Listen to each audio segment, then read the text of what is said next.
Buck Rogers in the 25th century.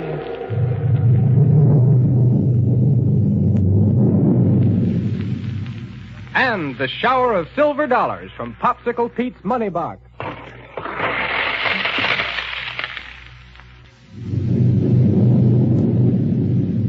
Now let's get back to the world of the future.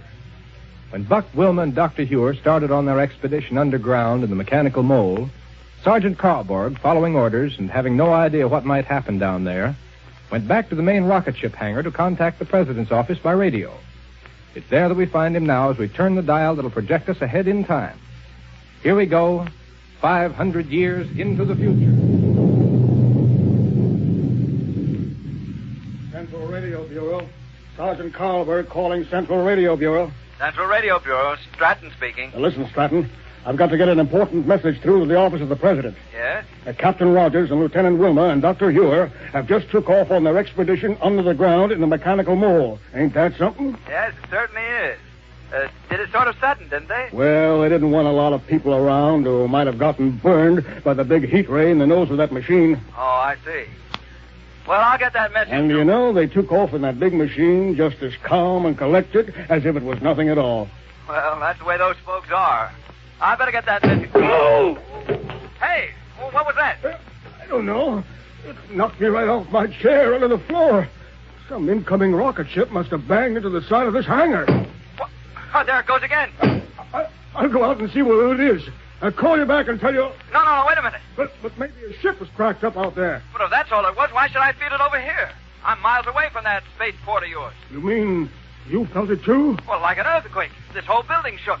No. Listen. Stratton. Yeah?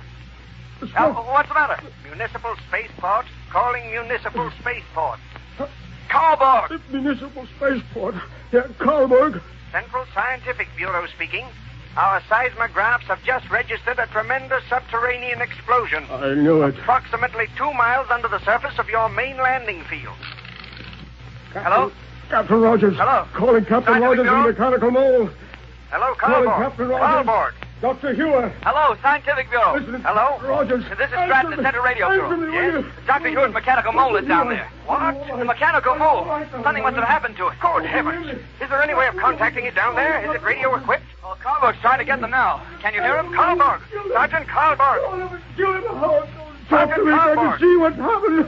And down there under the ground, and the mechanical mole is blown up with them inside of it. Karlborg, did they take a straight course down into the ground? I don't know what they did. It's too late to save them now. They're killed. This is horrible. This is horrible. I shouldn't have ever let them go down there. That awful machine. It's a death machine. That's what it is. Yes, sir. There's only one way to reach that mechanical mole, or what's left of it, with a long-range disintegrator. Disintegrator? Yes, by blasting away a long shaft straight into the ground. But the sides of a shaft that deep will cave in. Call out the Rocket Fleet Emergency Squad. Have them circle the area we're going to disintegrate in order to hold back the sides of it with long-range, non-recoil energy projectors. Okay. I'll take care of notifying the President's office of what's happened from here. Yes, sir. Now go to it. No, wait. Yes? Order an interplanetary transport ship made ready and equipped with the most powerful gravity ray available. To pull them all up to the surface when you got a shaft down to it, eh? That's right. Now, get going. Right, sir. Karlborg. Yes, Sergeant Karlborg speaking. Have your ground crew erect standard framework number 3X5 directly above the spot where the mechanical mole descended immediately. Oh, what's the use of that? That's a disintegrator framework. The only possible chance we have of reaching the people trapped in that machine down there is by disintegrating our way down to them. It's too late. What? It exploded within minutes. It's too late. Do as I tell you. The sooner we can get that giant disintegrator going, the better our chance of saving them. Saving them? It's too late. I tell you, they're lost. They're lost out there. It's too late.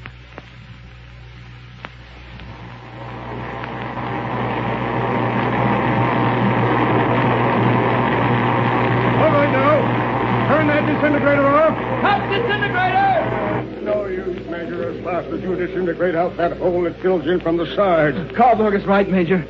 We've got less than half a mile down, and yet the force rays from the rocket fleet up above fail to keep the sides of that hole from falling in. And that mechanical mole is 2 miles down. The Science Bureau said so. But we've got to get down to that mole somehow. They may still be alive in it. We can only wall up the sides of that hole as it goes down. Take too long. Now listen. Yes, sir? A corpuscular repeller ray. It exerts a constant repelling force in all directions. By aiming it into the hole as we disintegrate our way down... Yes. Dr. Ewer has one of them things in his private laboratory. Good. Maybe the very thing that'll save his life. Well, I'll order it brought over here to the field right away. Let's save his life. What's that? Oh, it's too late. It's too late to save him. Have you tried to contact them again by radio, Karlberg? Sure, I keep trying all the time, but what good is it? They're goners down there. Stop blabbering about it being too late and stand by that radio unit. Corpuscular repeller ray is on the way over here, Major. Good. Then order the disintegrator to blast away again. Our only chance to reach that mechanical mole lies in the disintegrator. Disintegrator, full blast! Disintegrator, full blast!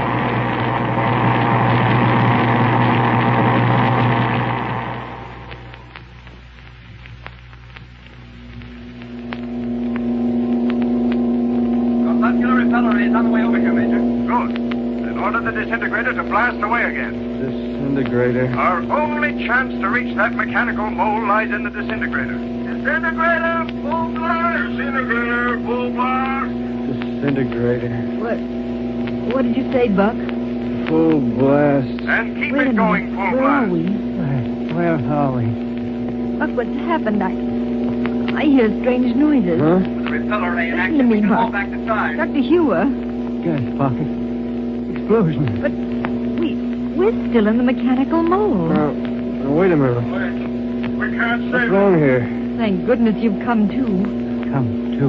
Look. Now get that ray into position. They're all piled up on the control board. They're upside down. Dr. Hewer, are you all right? Sure. I'm all. We're still traveling.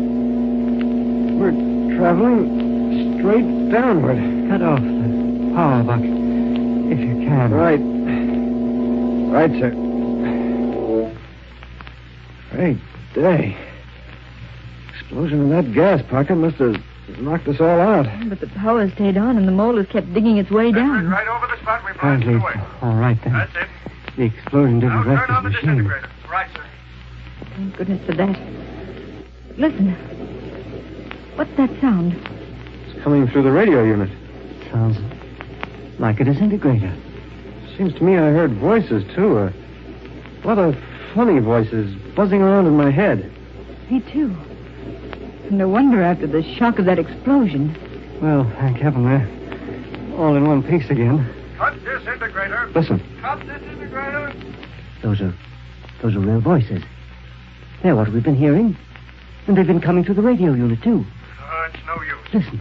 There's nothing we can do to keep the sides of this shaft we're blasting away from caving in. Shaft, they're blasting away. What's Major? They're still down there, trapped in that mechanical mole by the explosion. And heaven only knows how we'll be able to reach. Wait a minute. Don't you see? Doctor, the explosion was felt up on the surface. They probably tried to contact us. That's why their radio transmitter's on up there. So, of course, we hear them. Oh, of course. Being out cold, we couldn't answer. So now, in order to rescue us, they're trying to disintegrate a shaft down here. Dig Oh, the shaft sure. more slowly. That voice is Major Stanton. We'd better contact him. By all means, Buck. Right away. Yes, sir. Too late. Calling Major Stanton. Calling Major Stanton. Listen, the radio. That's on the mechanical mole wavelength. Hey, Major Stanton. Impossible. Hello? Hello, Major. This is Buck Rogers. What? Hey, hello up there. Captain Rogers. I told you they were all right down there. Captain Rogers, where are you?